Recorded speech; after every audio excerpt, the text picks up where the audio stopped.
โอเคสบายดีชื่ออาจารย์โคลาอุนดาราจะเป็นผู้ช่วยครูฝึกทีมสาลาวยู17แนะนำเป็นผู้ช่วยยู17ในรายการนี้ก็ไปทำหน้าที่รับผิดชอบเป็น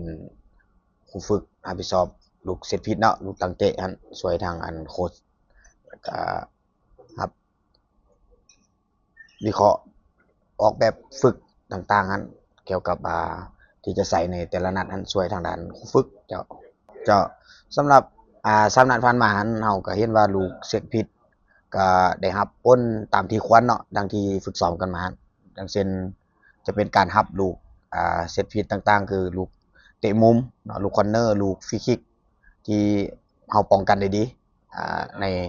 ระดับหนึ่งเนาะที่เฮ็ดให้ผลการแข่งขันที่ออกมาดังที่บรรดาท่านได้เห็นแล้วก็เกมบุกหรือว่าฟรีคิกบุกถือว่าได้ผลอยู่ดังเช่นนัดที่ชนะฟิลิปปินส์เนาะเราก็ได้จากลูกฟรีคิกจากนักกีฬาหมายเลขเก่าหั้นแล้วก็มาในนัดล่าสุดเนาะที่ชนะทีมชาติไทย3-2ก็ได้จากลูกสิผิดหัน2ลูกเฮ็ดให้ข้าพเจ้าและทีมงานครูฝึกเนาะโดยเฉพาะที่รับผิดชอบสิผิดก็ถือว่ามีความดีใจแล้วก็เฮ็ดให้ผลมันออกมาที่เราเก็บชัยชนะได้เจ้านักเตะไทยก็คือนักกีฬาหมายเลข12ก็คือเฒ่าก่อนคำมันที่เป็นตำแหน่งแบ็กซ้ายที่เราถือว่าในการซ้อมของเราก็ถือว่าซ้อมได้ดีเนาะผู้เกี่ยวก็ซ้อมได้ดีแล้วก็พวกเราก็ไว้วางใจให้ทำหน้าที่เป็นผู้เตะฟรีคิกทางด้านซ้ายนั้นเราก็สามารถเฮ็ดได้ดีก็ปลดล็อกให้เราเองที่สามารถยิงได้ต่อเนื่องเนาะจากรายการที่แล้วอยู่คีร์กิสถานเราก็เคยยิงได้มาก่อนนั้นแล้วก็ลูกที่2ก็คือลูกเฮาจากการตั้งรับลูกคอร์เนอร์ตั้งรับลูกคอร์เนอร์เฮ็ดให้เฮาตัดจากลูกคอร์เนอร์ได้เนาะก็สวนกลับใส่จำนวนผู้เล่นได้เพียงแต่3คนแต่ว่าจะ2-3จังหวะก็ถึงประตูก็เฮ็ดให้หลุดเข้าไปยิงโดยเบอร์17สีสมบัติหั้นจะเป็นประตูชนะลูก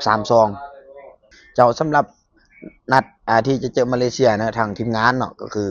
ข้าพเจ้ารับผิดชอบลูกคอร์เนอร์ลูกฟรีคิกลูกเซตพีซต่างๆนี้ก็คือได้ไปเบิ่งเกมของทีมชาติมาเลเซียเห็นให้พวกเรากำลังเห็นว่านักกีฬามาเลเซียมีหุมหางที่สูงใหญ่กว่าทีมอื่นหลายเนาะโดยเฉพาะหุมหางสรีระหั้นพวกเราก็สิได้มาออกแบบฝึกเนาะต่างๆรับลูกเซตพีซแล้วก็บุกต่างๆตื่มแล้วก็มีแบบแผนใหม่เข้ามาเนาะทางด้าน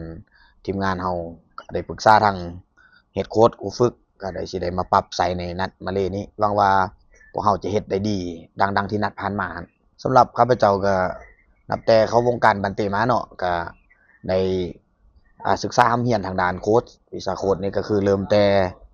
เป็นโค้ชแต่ปี2016เนาะ10ปีที่แล้วเป็นโค้ชจากเริ่มจากการฝึกอบรม D License C License B License มาตามลำดับเนาะจุดแรกของการเป็นโค้ชสโมสรก็คือข้าพเจ้าได้เป็นโค้ชอยู่สั่งสโมสร TB บ่อแก้วเนาะอยู่ที่ทางแข้งบ่อแก้วหั่นสโมสรซ้ำไอ้น้องหลังจากที่เป็นครูฝึกในระดับท้องถิ่นสโมสรข้าพเจ้าก็พันตัวเองมาฝึกอบรม C License B License อยู่ที่ทางสหพันธ์เตะแห่งชาติลาวเนาะที่เพิ่นเปิดฝึกอบรมนั้นทางสหพันธ์เตะแห่งชาติลาวก็ให้โอกาสได้เข้าร่วมฝึกอบรมแล้วก็ก้าวเข้ามาเป็นผู้ช่วยทีมชาติครูฝึกหญิงทีมชาติชุดใหญ่แล้วก็ครูฝึกทีมชาติ U16 ทีมชาติลาว U17 U19 U20แล้วก็เป็นล่าสุดก็เป็นผู้ช่วยครูฝึกทีมชาติชุดใหญ่เนาะก็เป็นหลายรายการมาในระยะ5-6ปีที่ผ่านมานี้ก็ข้าพเจ้ากับขอฝากถึงสหพันธ์บันเตงสารลาวแล้วก็ขอขอบใจที่ให้โอกาสข้าพเจ้าได้พันตัวเองเนาะศึกษาร่ำเรียนมาจนเริ่มต้นจากจุดที่พื้นฐานของโค้ชจนมาฮอดอันเป็นในนามผู้ช่วยครูฝึกทีมชาติข้าพเจ้าก็รู้สึกภาคภูมิใจแล้วก็เป็นเกียรติให้กับตนเองและก็ครอบครัวสังคมต่อไปก็สิขอพัฒนาตัวเองขึ้นศึกษาร่ำเรียนในขั้นระดับต่อไปแล้วก็สิได้รับใช้ชาติรับใช้สโมสรรับใช้สังคมต่อไปในอนาคตนั้นครับสำหรับทางสหพันธ์เตะสารลาวเพิ่นก็ได้เปิดโอกาสให้กับทุกๆคนที่มารักในกีฬาบัลเตะนี้โดยเฉพาะเป็นครูฝึกผู้ช่วยครูฝึกหรือตำแหน่งครูฝึกประตูหรืออ่าครูฝึกฟิตเนสต่างๆเนาะหรือว่าเป็นกายภาพบำบัดเกี่ยวกับบัลเตะนี้เนาะผู้ใดที่อยู่ต่างแข้งหรืออยู่ในนครหลวงก็ดีเพราะฉะนั้น ทางสหพันธ์เพิ่นได้เปิดโอกาสให้ทุกคนได้ลองฝีมือถ้าว่ามีความมักฮักความเอาใจใส่ความรับผิดชอบเนาะก็ได้เข้าฝึกอบรมตามมันอ่าที่เพิ่นเปิดฝึกอบรมนั้นเพื่อสิเป็นอันใบยั่งยืนหรือ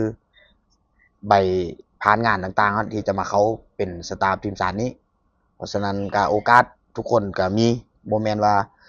สหพันธ์เพิ่นสิเอาแต่ครูฝึกอยู่ในนครหลวงหรือว่าเอาแต่คนที่อยู่ภายในสโมสรที่อยู่ในนครหลวงเพราะฉะนั้นครูฝึกต่างแข้งของ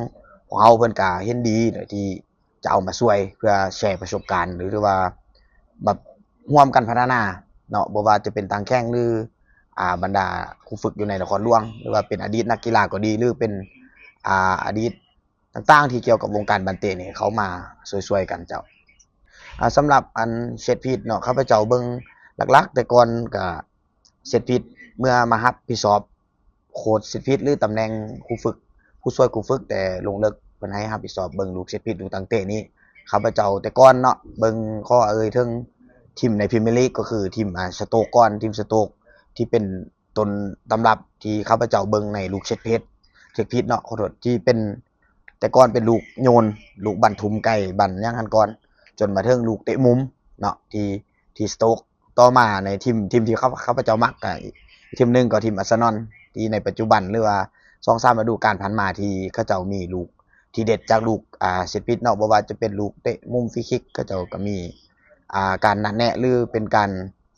วางแผนที่ดีเนาะที่ให้ข้าพเจ้าได้ศึกษาละเอียดขึ้นตืม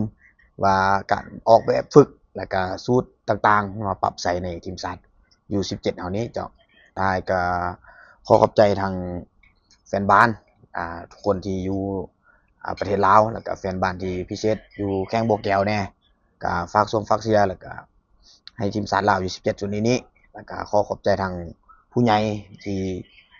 เป็นแรงผลักดันให้กับทีมชาติลาวอยู่17บ่ว่าการนำของสหพันธ์เตะแห่งชาติลาวการนำภาครัฐต่างๆแล้วก็ทางหารบรรดาบริษัทที่ส่งเสริมเป็นกำลังใจแล้วก็อุปถัมภ์สุขยุให้กำลังใจผู้ ละเล็กละน้อยเนาะที่เป็นแรงผลักดันนั้นแล้วก็เป็นข้อคิดต่างๆที่คอมเมนต์ที่ต่างๆที่ส่งกำลังใจมาก็ฝากขอบใจอย่างจริงใจแล้วก็สุดท้ายก็ขอปฏิบัติหน้าที่ต่อเพื่อพาทีมชาติลาว U17 ไปสู่เป้าหมายให้ได้เจ้าขอขอบใจ